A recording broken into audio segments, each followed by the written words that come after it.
Alright guys, what's up? I'm here with Dylan and we have, what's the deck, Dylan? Dungeon World. Alright, let's see the flag and the buddy. Flip them this way towards the camera.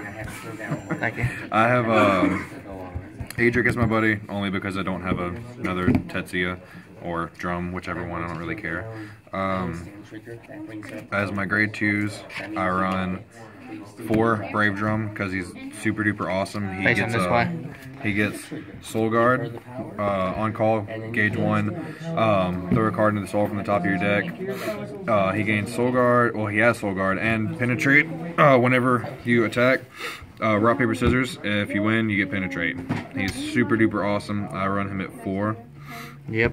He's got World. Yeah, he's really awesome. He deserves to stay in Dungeon World. He needs to get the heck out of Dragon World. No, he needs to stay in Dragon World real good. 2 Orzerklines.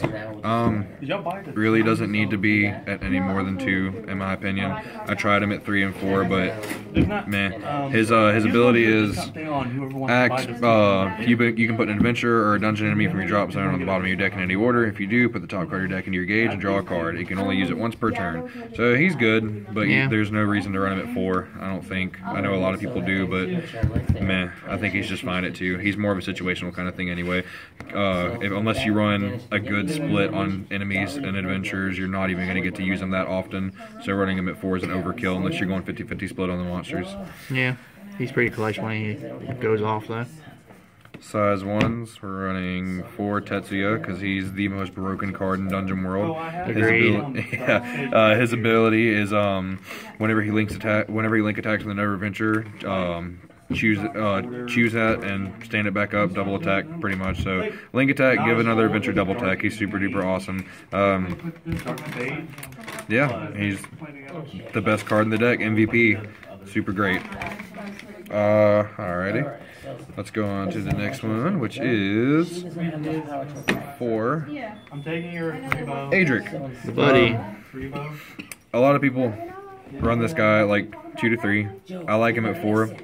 Mainly because if I'm not getting off my Tetsuyas and drums and glories and stuff, at least I can burn you. Like a Tetsuya turn with this guy is pretty great because I mean, at least I'm going to be able to burn you for damage that you can't really do anything about unless you have a reduced card. So he's pretty great. His ability is whenever he link attacks with another adventurer, deal a point of damage to the opponent. So even if the attack doesn't hit, you're dealing him a damage. Damage for days. Yep. Then I run 2 Shelvana. I actually want to bump this up to 3, maybe even 4, because this is really good. Its ability is, if you have a dungeon enemy on the field, he gains +2 crit, and then if you have an adventure on the field, he gains Penetrate. So he's a size 1 baby drum, but I think he's a lot better if you go full half dungeon enemy, half adventurer split. This guy's super duper great, because with drum you have to win rock paper scissors to get the Penetrate. On this guy, you're just getting it no matter what. I really like this card. I'm gonna bump it up to 3 as soon as I can get a 3rd copy, but until then I'm just gonna run him at 2. So super awesome. Yep, collect card. 1 Legendary Messiah Tsuku. I wanted to try this out at maybe 2, but now that after playing it for a minute, I'm probably gonna keep it at 1. He's really great on glory turns when you're wanting to get off a glory effect, but you want to maximize your attacks, so you can throw him right in front of glory and throw like a size 0 and a drum over there, and you can swing at this guy first, and then as soon as his attack's done with, boom, you have an open spot for glory. So it's an extra possible 2 damage. His ability is when this card enters the field, put the top card of your deck into your gauge and you gain a life, and then at the end of the battle that this unit attacks, put it into your drop zone. So he's pretty good. Yep. Keep him at a 1, and his foil is really nice. He's really pretty. Next we run 3 Fate Skeleton. He's not going to stay in the deck at all. The only good part about him is his 3,000 power, but he'll soon be replaced with the new rare Golem guy. J Golem. Yeah. Jailish. Yeah, the reverse Doge. Yep. He's just vanilla 3/3 one. I mean, he's really, really good against, like, if you're having issues hitting 8 defense cards, he can help the deck out a lot. I had a lot of issues with that today. Colby, show him the card. Show him the good old Lethal Drake from the trial deck, 8,000 defense. Yeah, only about a fucking 20-minute match because, you know, I could not hit 8 for anything. The one time I want to see this guy and he would not show up, so he's useless. We're taking him out as soon as my golems come in. Poor golem.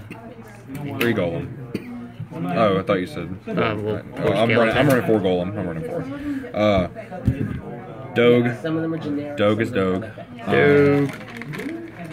He'll stay in the deck just because the 2 crit, but golem's going up to 4. He'll probably still stay down at 2. He's got a meat shield. He's cool. He's a Doge, and he's super awesome. Push for game field with him. Next, we're going to run for mission card, former party. This card is awesome, and it makes a lot of people really mad. I spammed this card at heavy today. I think it was me and you went. I think it was like first turn. I spammed 3 of these all at once. Yeah, that happened. So this is super. He's like, I don't have anything in my hand, but now I have shit. This is a super great card. If another card with mission in its card name is placed in the field, you gain a life, and you get to search your deck for another adventurer and put it in your hand, shuffle your deck, and then the copy of him goes to the drop zone. So you can just, oh, I'm going to call this, and then I'm going to call another, use effect, and I'm going to call another, use effect, and just spam it and just get the perfect hand. So, super duper awesome, great card, definitely run it 4. Next we have mission card, Rest at Nazaro Hot Springs, running him at 4 as well. This is a really, really awesome card. If you're going against another deck that likes to blow stuff up, or will attack stuff, like another heavy rush, another heavy rush deck that loves to attack your monsters, this card is fantastic. It's a set. It's pay 1 gauge to cast. Whenever your adventure is destroyed by an attack, put up to 2 adventure cards from your drop zone to your hand, and then throw this to the drop zone. So this is super good. All it takes is 1 of your cards dying for you to gain 2 to hand, which also means, okay, you just blew up my Tetsuya. Well, I have, you just attack my Tetsuya and it's in the drop zone now. Well, since it's already in the drop zone, even though it caused the chain, you can grab that Tetsuya right back, and you can grab like a Glory or a Drum. It's just, it also activates on removing Drum's Soul Guard when you attack him. It does. You're very right. It does. So if they attack your Drum and one of his soul goes away, if it happens to be an adventure, or does it work if it's not an adventure? Because Drum's an adventure. It works with Drum because if you attack him and strip his soul, you're technically destroying the adventure. You're activating the effect. Yeah. Okay, so yeah, he's super duper awesome. Definitely run it 4. Wouldn't run it any less than that. I know some people like to run like 3 and 3 of this, but they're way too clutch to run it any less than 4 and 4. They're super awesome. Next we run 4 Pillar of Fire. Pillar of Death. Easily the best kill card in the game, probably. I love this card a lot. Still couldn't beat Drake, but that's okay. Not everything is going to kill Drake. Well, a lot of things can kill Drake, just nothing in his rap career will kill Drake. Yes, his rap career will kill him. Its cast cost is pay gauge. Whenever you pay it, you can cast this card and kill a monster that has 6,000 less defense if you don't have a monster in the center. Which, I mean, majority of the time, considering how this deck runs, you're not going to have a monster in the center. So that's not even a problem. So it's really great. Majority of the decks you're going to fight, they're not going to have a lot of monsters with big 6k defense unless you're a complete jerk and you're on Danger World. So, Ancient World too. Yeah, Ancient World too. Seeger's stupid. So we're going to get on to the next one. We're going to run for Divine Protection of Salsana. She is super duper great. Just a standard pay a gauge, nullify the attack, heal yourself. Super awesome. Doesn't require you to not have a monster in the center, so... Better than Green Dragon Shield. Yeah, better than Green Dragon Shield. Way better, because Dragon World's dumb. So I don't know if I agree with that, but super duper great. We'll continue. Then we won Quintessence of Castiglada. Whatever. Yeah, that's the name of that card. However you pronounce her name. You may cast this if you don't have a card in your center, and it reduces damage by 3. It's just a pretty basic card, but I mean, we don't really have a lot of shields because we're not Dragon World, so it's the best we have for now. Okay, so now you Next we run 3 continue. Big controller card, yay! Another super great card, super awesome, mega awesome card. This guy's cost is pay 1 gauge. Call a size 2 or less adventure and a size 2 or less dungeon enemy from your drop zone by paying the call cost, which majority of the stuff is free, so you don't have to worry about call cost. Most of the time you're just paying the 1 gauge. Super great card if you're worrying about field and you don't have a lot of hand to replenish anything, or if you don't have any of your mission cards. So super great, but I'm only running it at 3 because I don't really see a point in running it at 4. You already have so much call engine in the deck that gets you stuff that you need. The mission party, the mission cards already call so much that this guy's kind of like, he's really he's good. icing on top of the drop zone getting cake. Exactly. Just pretty much turning Dungeon World into Grand Blue. But pretty much. He's super duper awesome. Run him at 3. You could run him at 2 if you wanted to take up more room for monsters. But you can run him at 2 if you want to play Dungeon wrong. But you know. Yeah.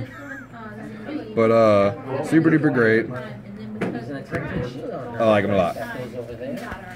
Next we run 2 Smile Charm. Not a lot of people use this card in this particular deck, but I dig it. There have been a couple of times where I've been royally screwed whenever it comes to gauge, and at the same time I don't want to like waste any of the cards in my hand for charge and draw.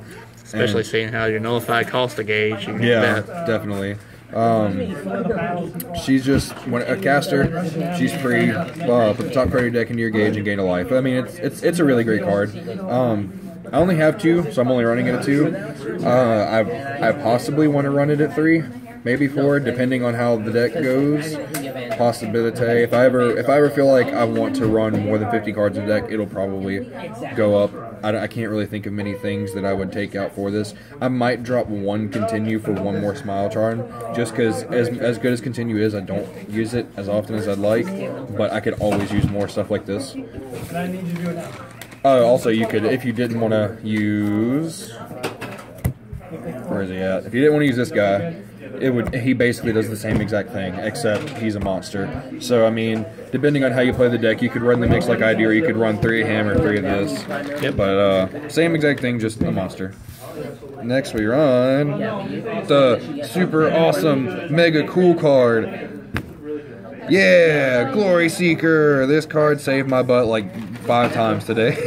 I can attest to that. Yeah, this card is super duper awesome. When you run a ton of spells, this card is great. His equip cost is discard a card from your hand. His big move is Miracle Revival. Whenever your health becomes below 0, check the top card of your deck. If it's a spell card, gain 2 life. Yeah, when you hit 0. Or, I'm sorry, it becomes 3. Wow, I was playing this card wrong all day today. Your health becomes 3. I could have won so many more matches today. Wow. Okay. And I swing for 3. Well, yeah, if you're fighting stupid Crimsons. America. Dumb Crimsons. Cheater Crimsons. But anyway, super great card. I just recently teched it in. I was using the staff, but I don't like the staff. The staff is dumb unless you're using a lot of dungeon enemies, because it specifically works off dungeon enemies. This guy's a lot better. Apparently I don't know how to RTFC because 3, not 2. Real dumb here. But super great card. Obviously the big combo with this is to go and run Tetsuya and Drum. Equip him as your big weapon. Swing with Tetsuya and Drum. Stand Drum up. Swing Drum. Swing Glory Seeker. Super awesome. Great combo. 10 damage right there. Yeah, great OTK combo. It's super duper awesome. And basically that's it for the deck profile. Alright, well thank you Dylan. Thank you for the deck profile. Say hi to everybody on YouTube. And check out his deck and the match videos I'll post up later. Bye guys.